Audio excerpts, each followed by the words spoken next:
بسم الله الرحمن الرحيم. الحمد لله رب العالمين، والصلاة والسلام على أشرف الأنبياء والمرسلين نبينا محمد وعلى آله وصحبه أجمعين. أما بعد، دا اللہ رب العزت په توفیق سره او داغه په رحم او کرم سره من د مؤمن بنده صفات او خویونه بیانول او په هغه سلسله کې موږ څلوېښت خویونه بیان کړي او آخرنی خوی مؤمن د دنیا په حقیقت باندې پوهیږي، نو ځکه پې دوکه کیږي نه. نن به د یو داسې صفت او خوی په باره کې خبره کوو چې تقریبا هغه ورک دی. هغه صفت په ډېرو خلکو کې ورک دی، وبه یې نه مومي الا من رحمه ربي، چې الله پې رحم کړی.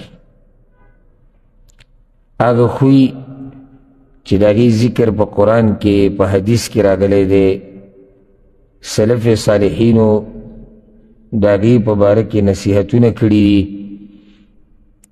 او په هغې کې د سلفو واقعات مشهور دي، علماء کرامو په هغې کتابونه لیکلي او د هغه وخت نه او د اوسه پورې او همیشه به دغه نصیحت د الله والا وي یو بل ته د دغه خوی په باره کې. هغه خوی دی د الله نه د یرې د لاسه جړا کول یا د سترګو نه اوښکې بهیدل. یو د الله نه یریده دي، دې باره کې مخکې خبره شوې. د الله نه یریده لازم نه چې د سترګو نه اوښکه ځي، او د الله نه د یرې د لاسه د سترګو نه اوښکه تله دا بل صفت دی. او دا له انسان کې دا صفت او خوی پیدا کېږي چې هغه زړه نرمي او هغه خبرې د دې عبادت نه، دا عبادت دی.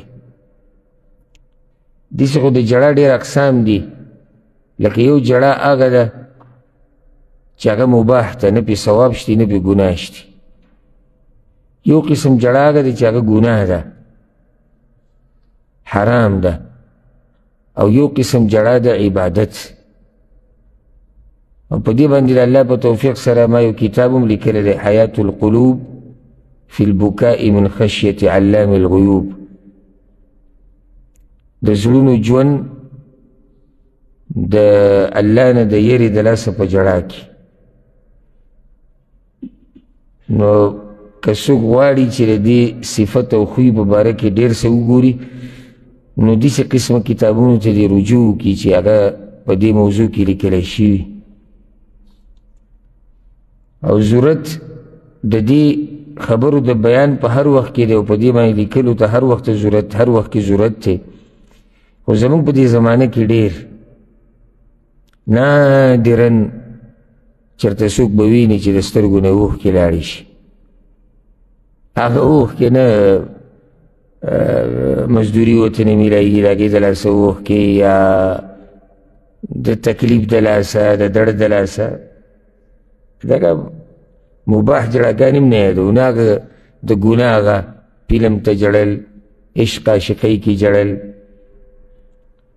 دغه جړاګانې نه. جړا چې هغه عبادت ګڼلی کېږي، دا په ډېر لږو خلکو کې عمومي. یقین سره وایم، ګمان نه، ډېر لږو خلکو کې به عمومي.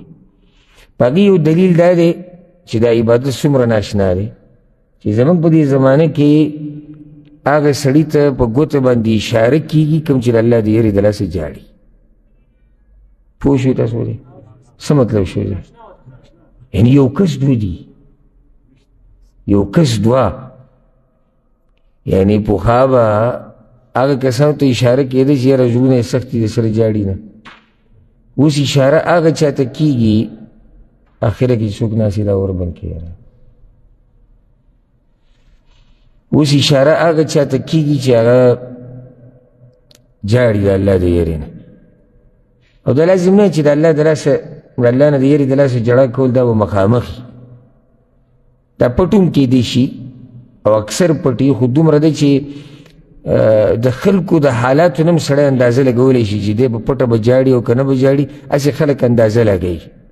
خو چې سړی تېینې او د هغه د دیندارۍ نه خبرې چې د سره دینداري پکې شتي نه او یا که شتي کله نه کله نو غالب ګمان دا دی چې ده کې دا عبادت به هم نه وي ځکه چې دې مرتبې ته چې څوک رسي هغه په ډېرو پړاوونو باندې اورېدلی نو په هغه پړاوونو باندې چې تېر شي دې مرتبې ته سړی راورسي ډایرکټ دې ته نه څوک نه رارسي.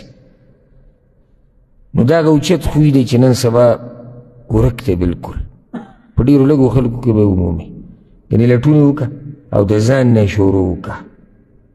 داسې نه چې ته ښه یو ګس نه شروع کړې شروع به د خپل طرف نه وکړې او که ما دا سوال وکړو که نه نو په جواب کې به عجایبات واورئ چې زه دا سوال وکړم د هر یو نه چې آخري پیر تا کله جړلي د الله د یېرې د لاسه کیدای شي ما ته پکې څوک ووایي چې ما د سر جړلي نه وي کیدای شي کال تېر شوی او میاشت او ورځې او وختونه او موږ خو چېرته نه یي جړلي د الله د یېرې د لاسه. بیا ته اندازه ولګوه چې دا سړی څومره الله ته نږدې دی او څومره لرې دی. لازم په مؤمن باندې داسې وخت راځي چې د سترګو نه اوښکې شي. صحیح ده لږ ډېر لکه یو نیم سړی دی چې سړی ډېر زیات نرم وي هغه بل داسې جړلی نه شي دا دلیل د دې نه چې دا بل بې ایمانه دی په دې خبره هم ځان پوه کول غواړي. خو لازم داسې وخت په سړي راځي چې د سترګو نه اوښکې شي لازم چې کله دی مؤمني قرآن او حدیث باندې پوهېږي او په دین پوهوي او د دې صفت ته ورکېدو یو غټه وجه هغه زموږ د زړونو سخوالی دی او زړونه سختېږي د هغې ډېرې وجې دي غټه وجه هغه دا ګناهونه دي.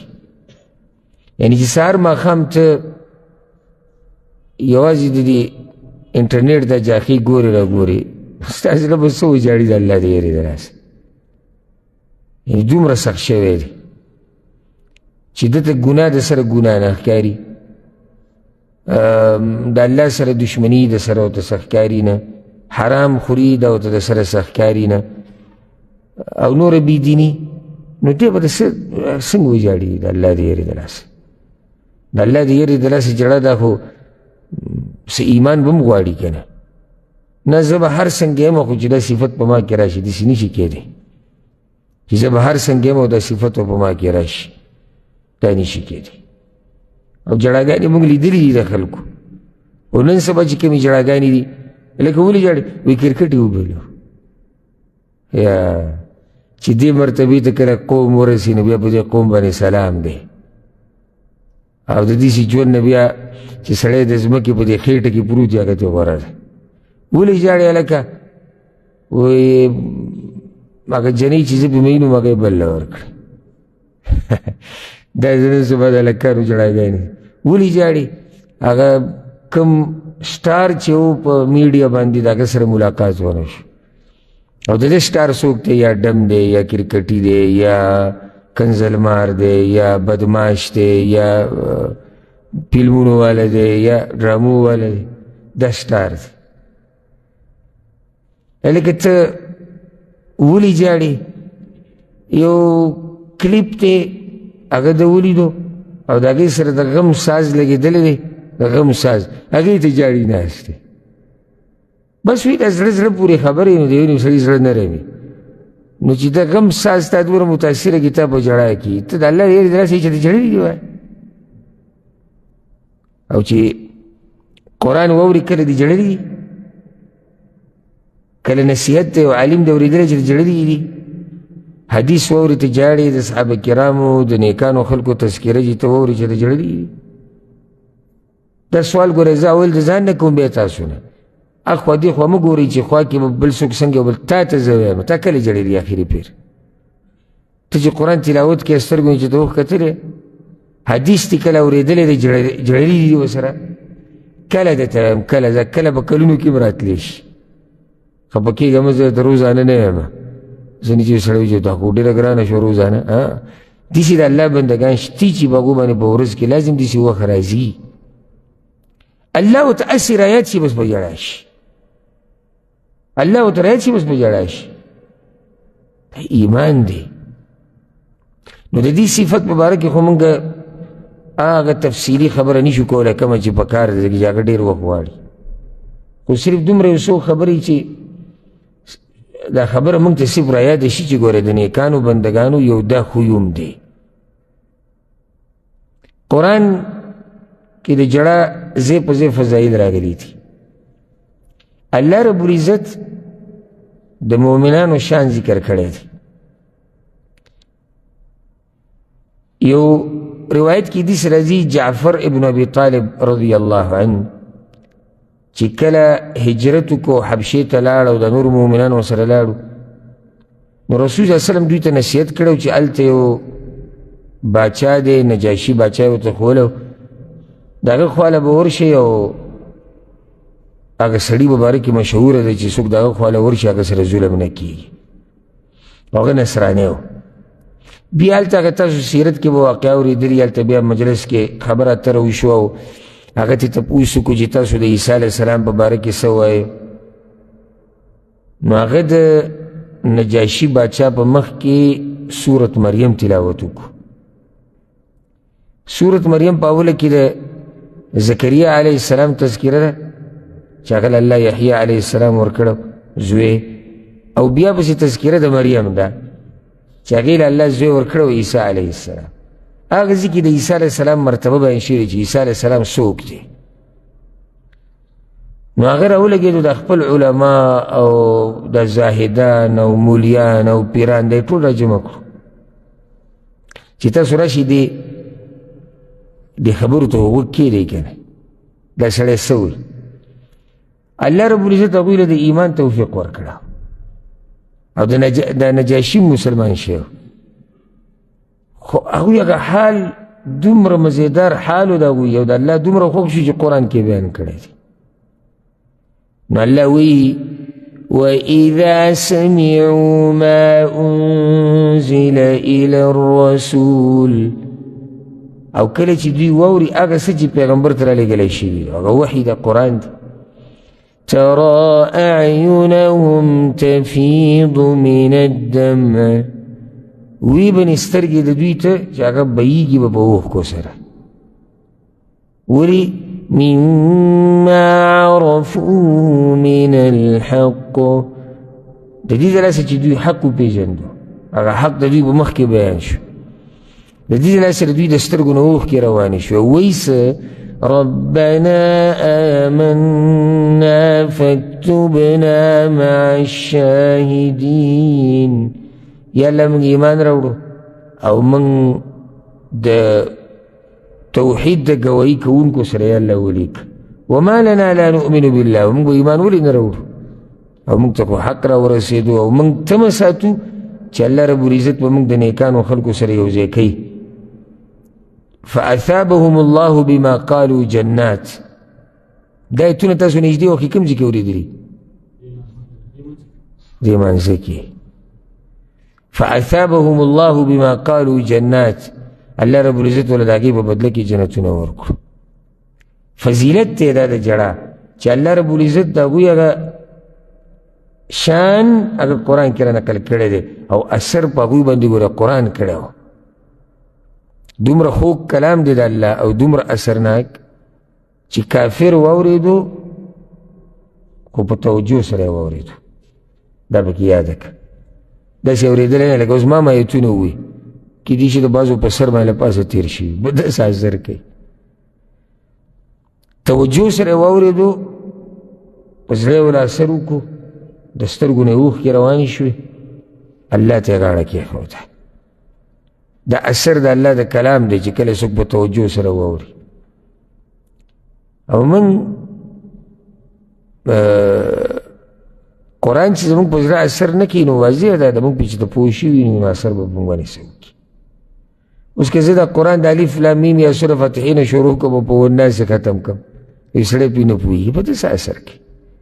یو اواز اوري چې بس اواز راځي.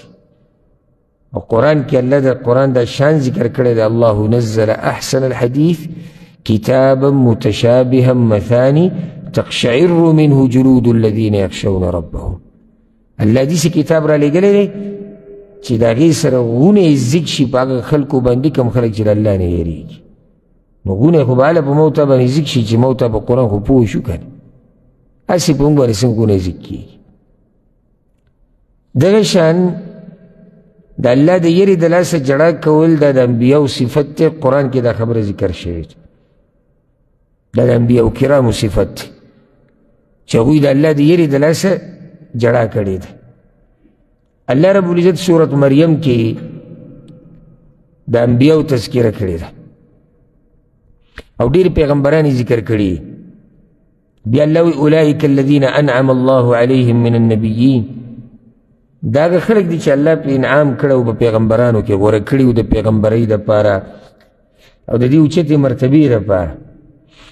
د آدم علیه السلام په بچو کې، بیا د هغه چا په بچو کې و چې وممن حملنا مع نوح، کم خلک چې نوح علیه السلام سره کشتۍ کې سواره شوي ځکه د هغوی نه بعد بیا د انسانان مخکې خواره شوي دي. خو دغه آیت په آخره کې الله د دوی شان بیانوي د ټولو انبیاو، ځکه چې الله عامه خبره کړې من النبیین، دا ټول هغه انبیا دي چې الله پې رحم او کرم کړی او الله پې خاص انعام کړی. هغه آیت په آخره کې الله وایي اذا تتلى عليهم آيات الرحمن خروا سجدا وبكيا، چې کله په دوی باندې د الله او د رحمان آیتونه لوستلی کېږي نو دوی په سجدو پرېوځي او جاړي. دا د انبیاو صفت دی چې هغوی د الله د یېرې د لاسه د هغوی د سترګو نه اوښکې شي. د الله د یېرې د لاسه جړا کول دا د نیکانو بندګانو صفت دی. قرآن کې دا خبره ذکر شوې ده. هغه نیکان بندګان لازم نه چې هغه به انبیا وي، مخکې خبره د انبیاو شو. هر نیک بنده چې هغه د خپل رب پیژني او څه نه څه تعلق یې د خپل رب سره یي که نه، نو دی د الله د یېرې د لاسه به جاړي. او دا صفت الله په سورت بني اسرائیل کې ذکر کړی د نیکانو خلکو. وَيَخِرُّونَ لِلْأَذْقَانِ يَبْكُونَ. توجه دې طرف ته ساتنو بیان نه فایده والي. وی دوی را پریوزي په زنو باندې، یعنی چې کله د الله ایتونه واوري په سجدو را پریوزي. یبکون او جاړي، دا صفت ته چا دی؟ د نیکانو بندګانو. مؤمنانو نه مؤمنانو صفت شي بیا خو به ټول درنه رالو. مؤمنانو کې د نیکانو بندګانو، ځکه چې ایمان ټول په یو مرتبه کې نه دی، مؤمنان ټول یو شان نه دي په ایمان کې. الله رب العزت په قرآن کې مشرکانو ته رټنه ورکړې ده، زورنه یې ورکړې ده په جړا نه کولو باندې. نو دې کې زموږ دپاره څه فایده؟ تاسو به کوئ او ځان به د مشرکانو په شان نه کوئ. لکه الله سورة النجم په آخرني ایتونو کې دا خبره ذکر کړې ده افمن هذا الحديث تعجبون وتضحكون ولا تبكون. الله وی آیا بس د دې قرآن نه تاسو تعجب کوئ، ایمان پې نه راوړئ، تعجب کوئ چې دا څنګه د الله خبرې دي. وتضحکون ولا تبکون، او خنداګانې کوئ او جړاګانې نه کوئ. دا زورن الله مشرکانو ته ورکړې ده. او دې کې درس زما او ستا دپاره دی او نصیحت چې ته به د مشرکانو دا صفت په ځان کې نه راولي چې همیشه دې ډکه ډکه خوله وازې او خنداګانې کې جړاګانې کوه. دا نه چې خندا نه شریعت منع کړې ده، خو چې یو سړی بلکل د الله د یېرې د لاسه چېرته جاړي نو همیشه خنداګانې کوي، دلیل دی په دې باندې چې د زړه بلکل مړ دی، بلکل مړ زړه دی، چېرته د الله د یېرې د لاسه جړلي نه دي. خصوصا هغه جړاګانې چې هغه ځان لري او د هغې په باره کې حدیث سره روان دي. بیا که موږ حدیثونو ته راشو نو دومره احادیث دي، دومره چې وبیانولو به ستړی شي. یو حدیث کې دا راځي، امام ترمذي رحمه الله راوړی، امام نسائی هم راوړی. ابو هریره رضی الله عنه وی رسول صلی الله علیه وسلم دا خبره کړې ده او دې ته غوږ کښېږدي. لا یلج النار رجل، هغه سړی به اور ته نننوځي بکا من خشیت الله چې چا جړه کړي د الله د یرې د لاسه دا سړی به جهنم ته نه ننوځي حتی یعود اللبن فی الضرع په یو شرط ننوځي به چې کله پی واپس د څاروي د غولانځې ته ورننوځي نشي کېدی نو چې څنګه دا کار نشي کېدی نو داسې دغه سړی چې د الله د یرې د لاسه یې جړلي دي دی جهنم ته نشي تللی ولا يجتمع غبار في سبيل الله ودخان جهنم حدیث کې به مخکې دا دي چې او نه به جمع کېږي د الله د لارې دوړه او د جهنم لوګې یو سړی د الله په لار کې جهاد کړی د دوړه پې لګېدلې ده په ده باندې د جهنم لوګې هم نه لګي که غواړي چې د اور نه بچ شي او په اور باندې حرام شي نو په ځان کې به دا صفت راولي د الله د یرې د لاسه جړا کول دا یو بل حدیث کې هم داسې راځي او روایت کې امام بیهقي راوړی په شعب الایمان کې ابو هريره رضی الله عنه وی کله چې دا آیت نازل شو کنه افمن هذا الحديث تعجبون وتضحكون ولا تبكون چې الله پکې زورنه او رټنه ورکړه دي مشرکانو ته چې تاسو خنداګانې کوئ او جړاګانې نه کوئ بكى أصحاب الصفة حتى جرت دموعهم على خدودهم صحابه کرامو دومره وجلل چې د هغوی د اوښکې د هغوی په دې نینګو باندې روانې شو فلما سمع رسول الله صلى الله عليه وسلم حنينهم بكى معهم نو رسول صلی الله علیه وسلم چې د هغوی د جړا د اوازونه واورېدو نو هغه ورسره په جړا شو فبکینا ببکائه نو هغوی د رسول صلی الله علیه وسلم د جړا د لاسه ښه په جړا شو نو رسول صلی الله علیه وسلم دا خبره وکړه لا یلیج النار من بکا من خشیت الله هغه سړی به جهنم ته نه ځي اور ته به الله نه دننه کوي چې کوم سړی د الله د یرې د لاسه یې جړوي نو د الله د یرې د لاسه جړا کول د دې د لاسه ته بچ کېږي د جهنم نه بلکې په جهنم باندې حرامېږي یو حدیث کې داسې راځي امام ترمذي راوړی عبدالله بن عباس رضی الله عنهما روایت ته وی رسول صلی الله علیه وسلم وی عینان لا تمسهما النار دو سترګې دي چې په دې دوو سترګو باندې الله اور حرام کړی دی په دوو سترګو باندې الله اور حرام کړی دی عین بکت من خشیت الله یو هغه سترګه ده چې د الله د یرې د لاسه یې جړا کړي وعین باتت تحرس فی سبیل الله او دویمه هغه سترګه ده چې شپې شوګیره کړي په څوکیدارۍ کولو کې د الله په لار کې یعنې په جهاد کې څوکیداري کړي د شپې ویښ ناستي د ملګرو څوکۍ دپاره دغه سترګه باندې جهنم حرام دی او په هغه سترګه باندې جهنم حرام دی چې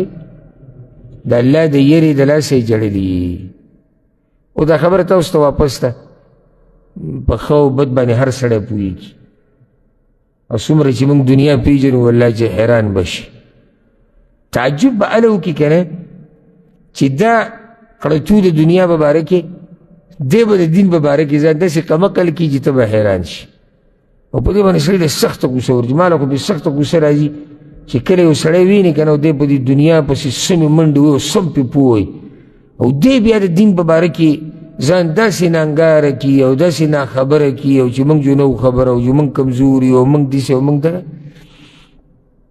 یو سړی خپله غلطي بیا نه مني دا د هغه چا نه بدتر دی چې غلطي خپله مني چې او زه دې مسلې نه خبر ومه او دا زما ګناه ده او دا زما غلطي ده دا زما کوتاهي ده دا زما نافرماني ده ګناه له عذر جوړول دا د دغه ګناه نه قبیح کار دی نه یو طرف ته د الله نافرماني کوو بیا د الله نافرماني کولو دپاره داسې عذر ګوره چې یعنې زه پکې ګناهګار نه یم او ما ته اجازت شتي او زه خیر دی دا د دغه ګناه نه زیات قبیح او سپک کار دی نو د دنیا په باره کې ښه پوه یو موږ لکه څنګه چې حسن بصري رحمه الله وی د نوک په دې سوکه باندې دله معلوموي چې کومه روپۍ اصلي ده او کومه دیسي ده دی راشي دی وایي زه د دین نه یم خبر وایي ما ته پته نه لګي چې پته نه شي کومه خبره به صحیح او کومه به غلطه وي حدیث کې واضح دی چې څوک دا غواړي چې دی په جهنم باندې حرام کړی شي نو هغه په دې یوې طریقې سره کېږي. نور هم ډېرې طریقې دي. یو طریقه دا ده چې کم سړی د الله د یرې د لاسه جاړي دی په جهنم باندې حرام دی. په دې خبره باندې وړوکی ماشوم هم پوهېږي. د دې نور وضاحتونو ته ضرورت نشته چې نه موږ ته خو لږ نور وضاحت هم وکړه.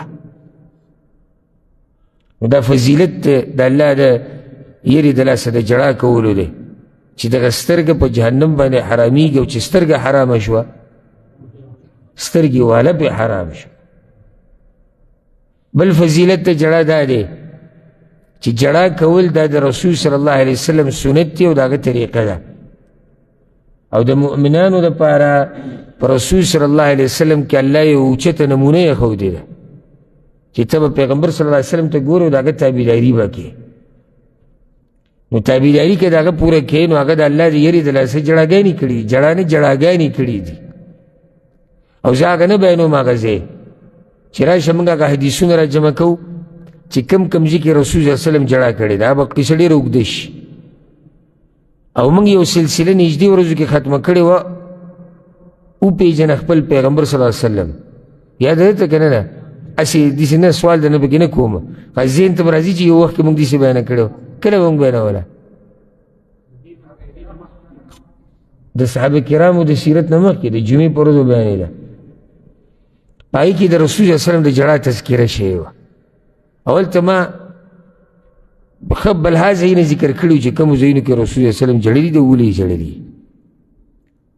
خو هسې مثال دوه د عبدالله بن عمر رضی الله عنهما روایت ته امام نسائی راوړی وی کسفت الشمس على عهد رسول الله صلی الله علیه وسلم. د رسول صلی الله علیه وسلم په زمانه کې نور تور شوی او دا یو عذاب دی او نښه د الله د قدرت ته او الله پې موږ یری. نو رسول صلی الله علیه وسلم 2 رکعته لمونځ وکړو فاطال القیامه ډېر اوږد قیام یې پکې وکړو ډېر اوږد لمونځ یې کړی ای په خپلو ځایونو کې تفصیل بیان شوی دی.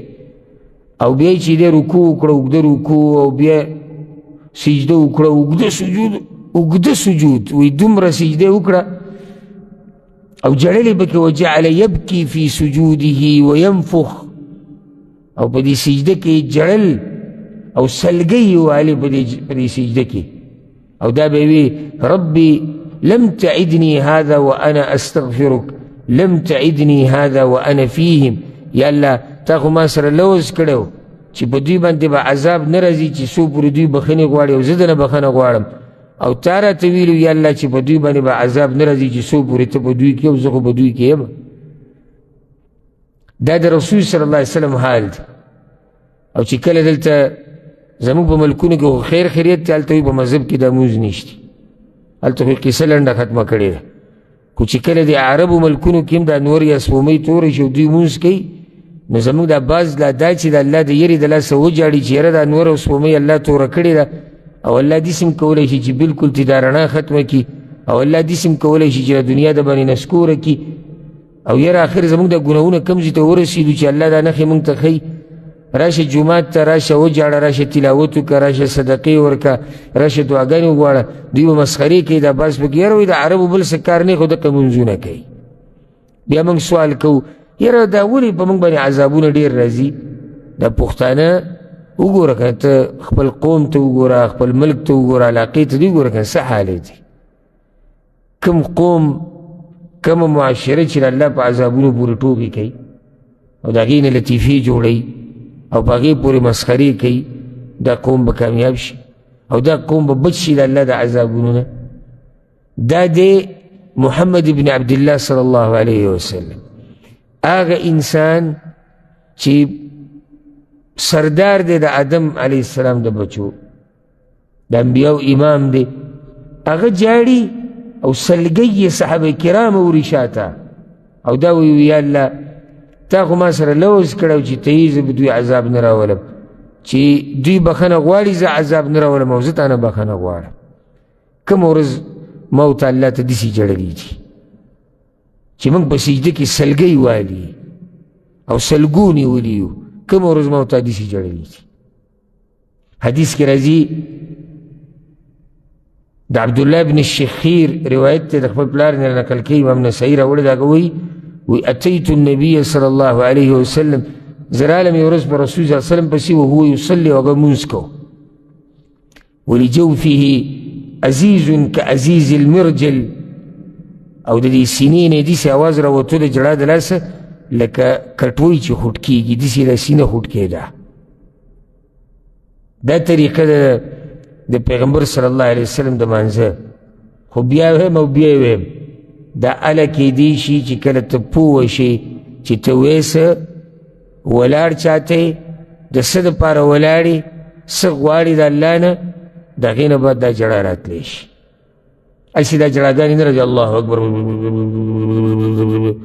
یاره ما خو ونه جړل، ته نه پوه شوی چې څه دې ویلي دي، نه په هغې ته پوهېدې، نه درته دا پته ده چې ته چاته ولاړې، نه درته دا پته ده چې ته ولې ولاړې، نه درته دا پته ده چې په دې تا ته څه میلاویږي، ته به څه وژاړې؟ مزاق کوي. او یاره وایي دا بعض امامان ریاکار دي والعیاذ بالله. دا ما اورېدلي ده بعضونه. دا ډېره ښه نقطه دې ذکر کړه بارک الله فیک. یاره وایي زمونږ هغه قاریان نه دي، هغه مخلص دي، او د دې عربو دا چې وي دا ریاکار دي. دې ته وایي چې کله شپه رڼا شي او رڼا ورځ شي. یو سړی شپې ته ورځ وایي او ورځ ته شپه وایي، هغه داسې قمقه دي. یو عالم یو قاري تلاوت کوي نه جاړي، موږ دا نه وایو چې دا بېدینه دی، نه موږ دا ویلي دي چې دا کمزوری دی، خو نه جاړي، بل طرف ته جاړي. چې نه جاړي هغه ته موږ مخلص وایو، هغه چې جاړي هغه ته ریاکار وایو. دې ته وایي چې کله تله بلکل نسکوره شي، قصه بلکل الټا. ګټه مسله وایه دا ده، ګټه مسله ده. زه د احترام سره دا وایم، زمونږ اکثر قاریان په قرآن نه پوهېږي، او زمونږ دا واړه واړه عام مولیان نه په دې کلیو کې او په دې وړو وړو جوماتونو کې دوی په قرآن نه پوهېږي. دا حقیقت دی. زه دا نه یم چې هغه به تقوادار نه وي، پرهېزګاره به نه وي، دغه خبرې د زړه دي، الله ته پته ده. خو دا واضحه ده چې په قرآن باندې هغوی ډېر نه پوهېږي. نو چې په قرآن ډېر نه پوهېږي نو جړا کول هم بیا نادرن کیدی شي، نادرن. او هر چې دلته عربو کې کوم علمایي او امامانی او قاریانی نو هغه اکثر په قرآن باندې ښه پوهېږي، نو ځکه ورسره هغه وجاړیم. د قرآن بعض ایتونه ته مجبوره کوي په دې چې ته په ژړا شي. یعنې که ځان ته ډېر ټینګ کړي ته به ورته په ژړا کېږي. ما تاسو ته واقع کسې ډېره مخکې ذکر کړې وې، یو انګریز مسلمان شوی و، ما ته ښکاري داسې چې هغه ذهن نه کوم، هغه پوره قصه وتېده تفصیلا، خو سرسري راته یاد ده، ما ته ښکاري د اسټرالیا او که دغه ملکونو. هغه مسلمان شوی به یې ته انټرویو اخیستی، نو عکس ترې تپوس کوي وی قرآن چې ته وایې کوم آیت تا ډېر متاثره کوي؟ که دا نوی مسلمان شوی دی، ما ورته پکې پیدا شوي یو، دې ته پکې سوچ کوه، ما ورته پیدا شوي یو، او د ډېرو پکې ګیرې هم سپینې شوي دي او ملا یې پکې هم ټیټه شوې ده. دا نوی مسلمان شوی لږ وخې کېږي. نو هغه وایي چې قرآن خو ټول په ما ډېر اثر کوي، خو یو آیت را باندې ناشنا اثر کوي، او هغه آیت ته سورة الفجر په اخره کې دی. څه دی چې کله دې ته راورسم که نه، يا أيتها النفس المطمئنة ارجعي إلى ربك راضية مرضية فادخلي في عبادي وادخلي جنتي. الله وی زه به مؤمن ته دا ویم، الله طرف نه به ورته دا اعلان کېږي چې ای مطمئن نفسه، واپس شه خپل رب ته په داسې حال کې چې هغه تا نه راضي دی او ته ترې راضي. فادخلي فی عبادي وادخلي جنتي، ورننوځه زما د بندګانو سره زما جنت ته. جړا دله څه ورولي؟ وایي زه دې ته سوچ کوم چې قیامت پر ورځ به څومره خوند کوي چې الله دا خبره ما ته خپله وکړي. ما سوچ وکړو، ما ته بې پوه شوی، زړه ته دې کوز کړی دی، اثر یې د باندې کړی دی، نو جړا دې ورسره کړې ده. مونږ کې دغه قصې نشتي، نو مونږ به ورته وجاړو. دا صورت سو پیری به تا اورېدلی او ما به اورېدلی او هغه صورتونو کې نه دی چې د قرآن منځ دی اخرني صورتونه دي او سو پیری به امام ویلي یا ایتها النفس المطمئنه ارجعي الى ربك راضيه مرضيه فادخلي في عبادي وادخلي جنتي ما او تا به پوه شوي نه یو که موږ پوه شوي وو موږ سره به کې دومره ټیم نه و چې موږ جوور سوچ کړی دا د هغوی حال او علي رضی الله عنه دا خبره کوي امام ابن خزیمه دا روایت راوړی وی د بدر په جنگ کې د بدر د جنگ هغه واقع بیانوي وی د صحابه کرام د شپې ټولو د شیو د جنگ نه مخکې ټولو د شیو دمه یې کوله او وی چې زما سترګې کولاو شوې که نه نو رسول صلی الله علیه وسلم مې ولیدو د ونې لاندې ولاړو د شپې یصلي ویبکي حتی اصبح د سهاره پورې لمونځ وکړو د سهاره پورې ورسره جړا وکړه نور ملګري خو د شي ځکه چې کافرانو سره مقابله ده معمولي خبره نه ده او رسول صلی الله علیه وسلم الله ته ټوله شپه فریادونه کړي دي مونځ سره د جړا نو سوال دا دی چې ما ورته 2 رکعته کوو اول سوال دا دی 2 رکعته ډېر نه ستړي کوو ډېر نه ځکه چې موږ ډېر مصروفه یو سهار بیا دنیا ته هم ورته غواړي که نه چې رباز ته نصیحت وکړي چې لکه دینداري کوو یاره نه اوس د ځان نه مولیان خو نشو جوړولی دې دا مطلب دی چې لکه دا دین او دا عبادت او الله راضي کول دا ټول د علماو کار دی زموږ څه کار دی دا دومره معده نه ده دا ساتل 80 کاله او 80 کاله د دې ډکول بس او بیا به د دقه علم سره درخواست د څه داخلو موږ دپاره به کې هم دعا کوو که موږ به ګیر نه کړي بس دی به دغه کار کوي او ما ته خو چې څوک ووایي که نه نو زه ګوره بعضو له ښه ټیټ جواب ورکړو زه او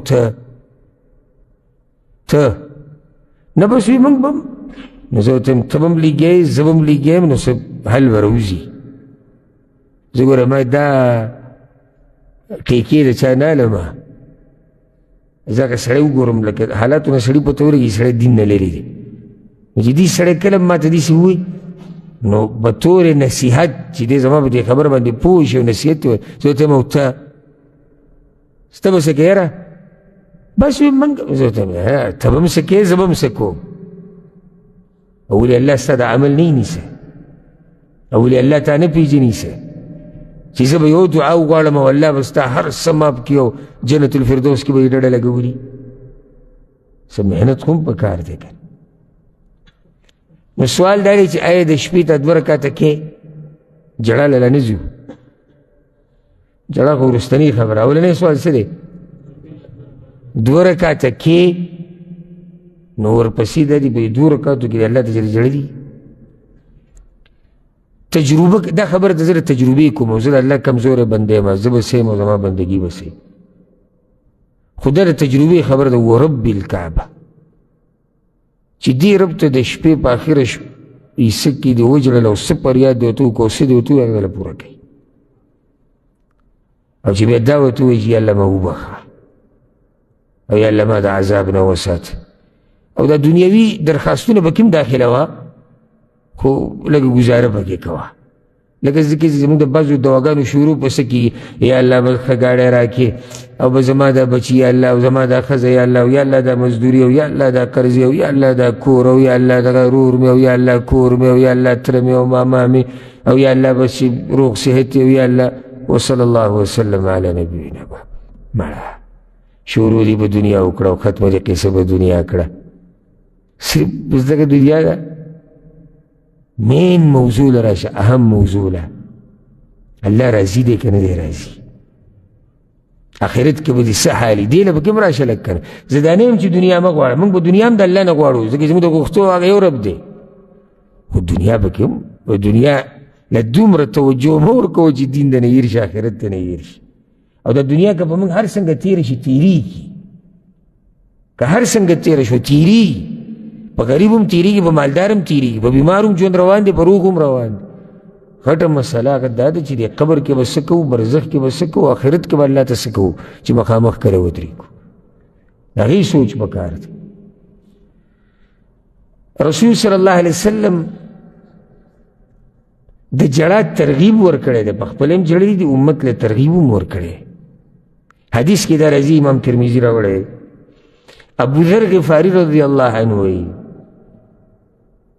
وی رسول صلی الله علیه وسلم یو ورځ دا خبر وکړه چې انی ارى ما لا ترون، زه هغه څه وینم چې تاسو یې نه وینئ، واسمع ما لا تسمعون، او هغه څه اورم چې تاسو یې نه اورئ. څه مطلب شوی دی؟ نه خو برزخ نه دی ویلی.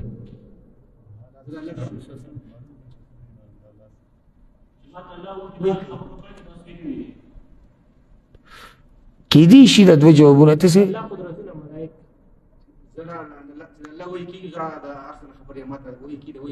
هر سنه نه دی خبر. ګوره بس الله پیغمبر ته خولي موږ نه لیدلي، لکه څنګه چې یو جواب درا کوي چې ملائک جهنم یې ورته ښوولی دی، جنت یې ورته ښوولی دی، نور بعض داسې مناظر یې ورته ښوولي دي چې هغه موږ نه دي لیدلي. دلته دا مطلب دی، او هغه څه یې ورته اورولي دي چې موږ نه دي اورېدلي. هغه چې څه اورېدلي دي په هغې کې یو یې دا اورېدلي دي چې اطت السما، اسمان چغارې کوي، وحق لها ان تئت، او مناسب دي د اسمان سره چې چغارې وکړي. ولې ما فيها موضع 4 أصابع إلا وملك واضع جبهته ساجدا لله. سلور ګوتې ځای په اسمان کې خالی نشتی مگر ملائکو پکې سجده لګولې د الله ته پراته دي.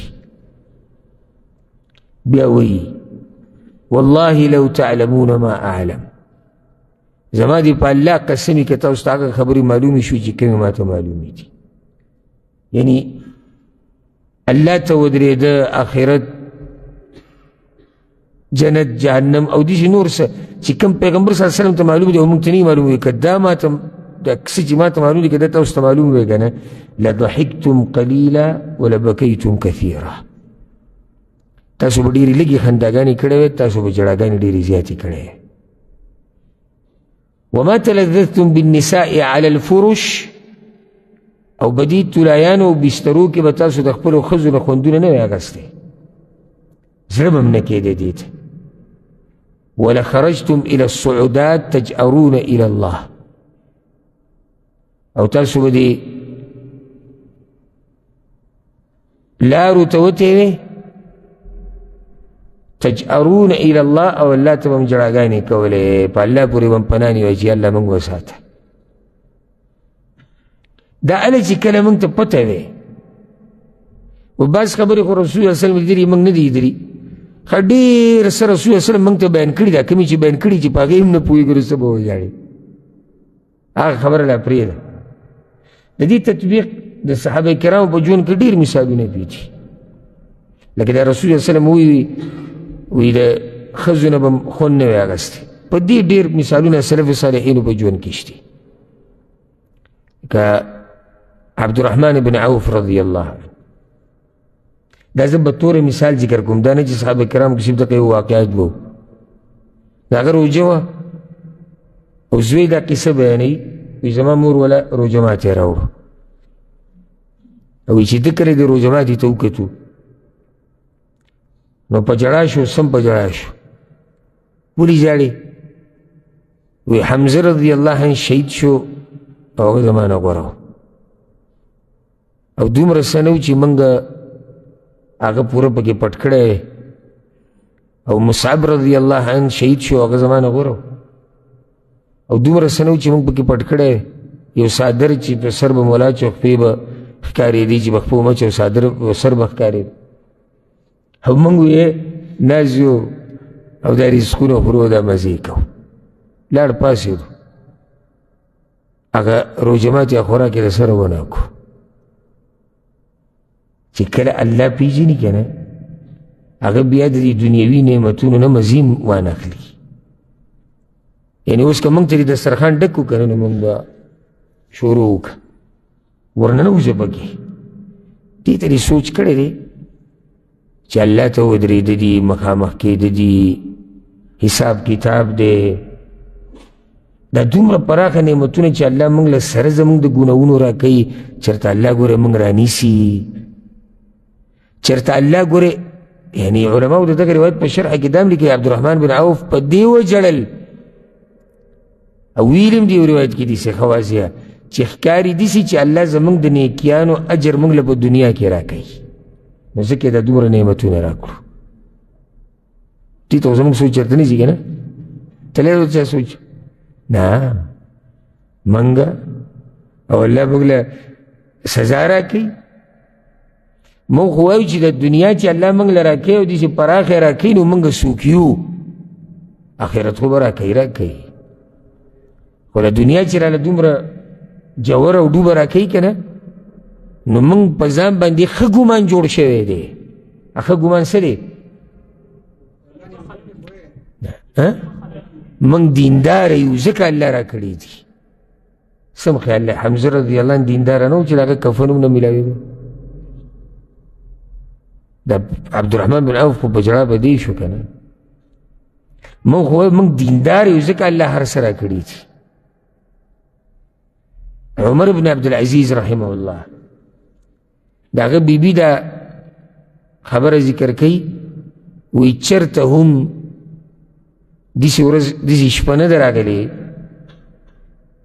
چې عمر بن عبدالعزیز د سهار له پاڅېدلی یا تهجد له پاڅېدلی او د هغه بالښت یې وچي دا به لازم د اوښکو د لاسلونو او وایي ما ته به یې شا کړې وه او خوځېدو به زه به پوه شوم ځان به رانه پټو خو زه به بې پوه شوم د تقوادارو خلکو ناشنا عبادات دوی ښځې ته عبادت نه ښایي خو ما به ورته هم څه نه وي ما ته پته وي چې رانه پټوي نو چې پټوي ما به هم ځان ننګاره کړو خو زه به د هغه د دې خوځېدو سره کله سړی وجاړي که نه او جړا پې ډېر روي نیسي نو خوځېږي ورسره دا سینه ورسره خوځېږي نو زه به پوه شم او که دغه به یې پټ کړو نو هغه چې به پاسې دلته بالښت ویلو نو شپه به تېره شو د ښځې نه به یې خوند وانهغستو دا چې کله سړی په حقیقت باندې پوهوي د خون هم نشي اخیستی چې په حقیقت پوهېږي دا خبره مې دې پورې وکړه چې رسول الله وسلم وایي که دغه څه تاسو ته معلوم وي کوم چې ما ته معلوم وي تاسو به د ښځو نه په بسترو کې خوند نه وی اخیستی او تاسو به ډېر لږه خندا کړی وی او ډېرې جړاګانې به هم کړی وي دې کې ترغیب دی د جړا طرف ته او سبحان الله روایت کې داسې راځي او دا روایت امام ابن حبان راوړی دی او دې ته غوږ کېدی ښه عبید بن عمیر رحمه الله یو پیر عایشه رضی الله عنها ته وی اخبرینا باعجب شیء رأیته من رسول الله صلی الله علیه وسلم تا عجیبه څه لیدلي دي د رسول صلی الله علیه وسلم په ژوند کې غلی شوه یو روایت کې راځي چې په جړا شه ورته ویې ورواره وي د هغه خو هر څه عجیبه و بیا ورته ووایي لما کان لیلة من الليالي یو شپه وي د شپو کې دې قصې ته غوږ کېدی وی راپاڅېدو ما ته وی چې یا عائشه ای عایشې یعنې د هغې سره نمبر و ورته وی عایشې ذریني اتعبد اللیلة لربي نن ما پرېږده چې زه د خپل رب بندګي وکړم وی ما ورته وی چې یا رسول الله والله انی لاحب قربک واحب ما سرک وی ما ورته وی د الله رسول زم الله ستا نږدې کېدل الله ته دقه خوښوم دقه زما مرمان دی د فایده ده کوي دینداره ښځه په دې خوشحالېږي چې خاوند یې الله ته نږدې شي او دینداره شي او په دې کې ورسره مرسته کوي وی فقام فتطهر پاڅېد او اودس چاردامي وکړو بیا په مانځه ودرېدو دې ته غوږ کېدی او دا روایت الحمدلله که صحیح سند والا روایت ته امام ابن حبان راوړی دی په باب التوبه کې وی ولاړو مونځ یې کوو او جړا یې کوله فلم یزل یبکي جړلې حتی بل حجره جړل جړل تر دې چې غېږه یې لمده شوه فلم یزل یبکي حتی بل لحیته نو جړلې جړلې چې د اوښکې په دې ږیره باندې را روانې شو قال ثم بكى فلم يزل يبكي حتى بل الارض. سجدې له چې لاړ او ژړلې او دومره یې وژړل په دې سجده کې چې دا ږیره لمده شوه نو د اوښکې ټیپ په دې ځمکه باندې وڅڅېدې. فجاء بلال. نو بلال راغی. بلال رضی الله عنه به د سحر مانځه اذان سره راتلو، رسول صلی الله علیه وسلم ته به خبر ورکوو چې ټیم دی. فجاء بلال يؤذنه بالصلاة. بلال رضی الله عنه راغی اجازت اعلان یا خبر د مانځه ورکوو چې تپوس یې کړی د ام المؤمنین نه دی به مانځه ولاړلی دی ورننوتی دی چې راغی خبرې ورکوو. فلما رآه یبکي چې ویلیدو نو ژړلې. انتظار یې ورته وکړو بیا ورته یا رسول الله لم تبکي وقد غفر الله لك ما تقدم وما تأخر. د الله پیغمبرانو تاسو ولې دومره ژړاګانې کوئ او الله تاسو ته تېر شوي او راتلونکي هر څه بخښلي دي. وی راته وی افلا اکونو عبدا شکورا. بلاله د الله شکر ګزار بنده به نه جوړېږم څه. یعنې دا ژړا چې کومه روانه ده دا به طور د څه ده شکر ده. زمونږ خو د انجام هم پته نه لګي چې جنت ته به ځو که جهنم ته به ځو. بیا ورته وویل نن شپه په ما باندې ایتونه نازل شوي دي، تبعید د هغه چا دپاره چې دا ایتونه لولي او په دې کې سوچ نه کوي. نو د سورة ال عمران د آخرني ایتونه یې ورته ذکر کړو ان فی خلق السماوات والارض.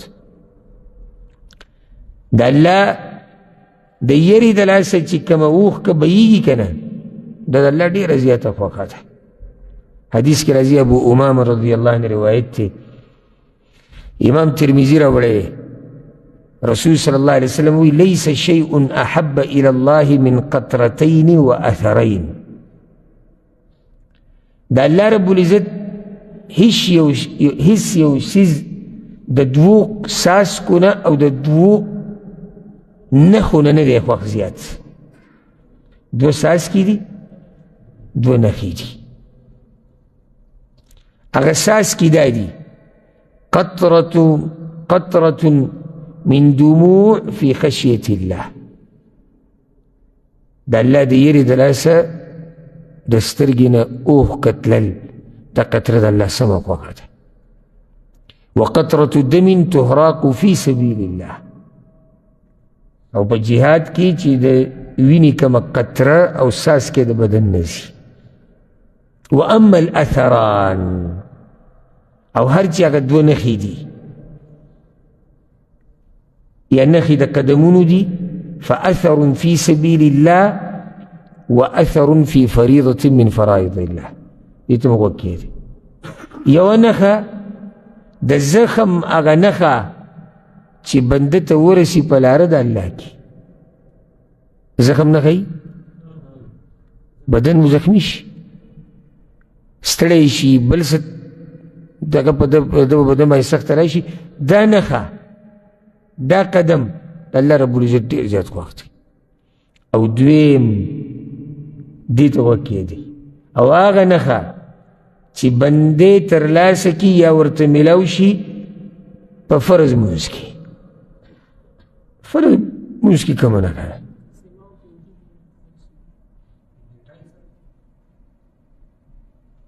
دا زموږ د پښتنو کیسې د ګیټۍ پورې مونږ کړي. دا ډېره مشهوره څوک ډېر دیندار یې ګیټۍ ته یې ګوره یا په تندي کې دا توروالی. ته چې دا اودس کې اودس چاردام کې د دې اثر پرېوځي په دې اندامونو باندې قیامت په ورځ به دا ځلیږي. دا نښه نه شوه. او رسول الله صلی الله علیه وسلم ویلي زه به خپل امت ته قیامت په ورځ د اودس ته لاسه پېژنم. دا نښه ده که نه. دغه شان ته چې د منزله ځي راځي دا قدمونه د دې نیکیانې ته ته میلاویږي او دا یو نښه نه ده؟ دا نښه ده که نه. دا ځمکه به ګوایي نه ورکوي چې ده دلته مونځ کړی، دا نښه ده که نه. او داسې نورې ډېرې دا نښې د الله رب العزت ډېرې خوښې دي. یو حدیث کې دا راځي چې کوم سړی په ګناهونو باندې ژړا کوي په خپلو ګناهونو باندې دله جنت کې د ونې زیری ورکړی. او حدیث کې دا راځي امام طبرانی دا روایت راوڑے، امام حیثمیم راوڑے، رسول اللہ صلی اللہ علیہ وسلم وی طوبى لمن ملک لسانه ووسعه بیته وبکى على خطیئته. دا خبر نوٹ کی او سمع نوٹ کی. پا زیر دے دا جنت یا پا جنت کی دا ونی دا آغا چا دا پارا چی دری صفات پکی، چی چا کی دری خیونی صفاتی دا دا پارا دا جنت زیرے یا پا جنت کی دا ونی زیرے. اولنی لمن ملک لسانہو چی جب پخپل قابو کی ساتری. جب قابو کی سمتا ہے بیزای خبری پی نکی. دویم ووسعه بیته او کور ورطا پراخی، کور کی دیر وقت تیری بہر لگ وقت تیری، کور ناسی نوشی، کور ناسی نوشی نسا پیدا رہی فتنون گناہون نو بچی. دریم وبکا علی خطیئتی او جڑائی کڑی بخپلو گناہونو باندی. گناہونو باندی سنگ جڑا سڑے کئی گناہو تر ایدشی پہ جڑا کی چی ماولی اللہ دانا فرمانی کڑی رہے. او یرکا اللہ رانا تپوسو کی سبب ہے چی چاکی دا دری صفاتی اللہ بولا با جنت کی ونور کی یا جنت بولا ور کی. او خیرنے فضیلت بدا ذکر کما تستے دا موضوع دیر اگده دا خو منگ اسی بطور نصیحت تا سوتمی دا مختصر خبری اکڑی. حدیث کی دا رضی ابو حریرہ رضی اللہ عنہ روایت ابو صحیح بخاری سے مسلم کی دے رسول اللہ صلی اللہ علیہ وسلم وی سبعت یظلهم اللہ فی ظلہ یوم لا ظل الا ظلہ. وہ قسم خلق لبا اللہ دا قیامت پورز دا عرش پا سوری کی زیور کی چکل با دا دی سوری نا بل سوری نی باقی کی یو کس ذکر کرے دے ورجل ذکر اللہ خالیا ففاضت عینہ. او آگا سڑے چی اللہ ارتبادی سے حال کی رایات شو چی دے زان لدے او دسترگو نے اوخ کی روانی شوی. او با پاولا کی ویلی توستا بیان پاولا کی چی اوخ کی ہر اوخ کی قیمتی دے چی دا اللہ دے یری دلا سو بئی او آگا دیر قیمتی دے چی تیوازی نا سو بئی. سکی چاہی کی در ریاکاری سے شک نشتی خالص تا اللہ دے یری دلا سو بئی. سرائش گاڑی کی زان لروانی او اللہ تے سوچ لڑشی او پجڑاشی زان لکور کی ناسی منزی کی ولاری دا شپی پا طورت یارگی پجڑاشی تلاوت کی پجڑاشی. دا دی اوخ کی دا اللہ پنیز دیر قدر دے. دا دی اوخ کی دا اللہ پنیز دیر قدر دے. کدیر تفصیل غاڑی وزان پی پوکور غاڑی تا استما پاولا کیوی چا الحمدللہ پا دیما یو کتاب لکلے نجدی ورزو کی چاپ شوی دے پائی کی دا خبر تفصیلی ذکر شوی دے. دا سلف صالحین واقعات نصیحتنا دا جڑا اقسام و فضائل و مسائل دا طول پکی الحمدللہ رجم شوی دے. اگا لازم مطالعہ کی کہ شوق و میچی بزان کی دا صفت راولی. اللہ رب العزت دا صفت و دا خوی پا من کی پیدا کی. واللہ سبحانہ وتعالی دی من دا ہر قسم عذابونو نبچ کی. واللہ سبحانہ وتعالی دی منگلا پدغ خبرو میں دا عمل کولو توفیق راکی کمی خبری چی منگواوری دی. هذا وصلى الله وسلم على نبينا محمد.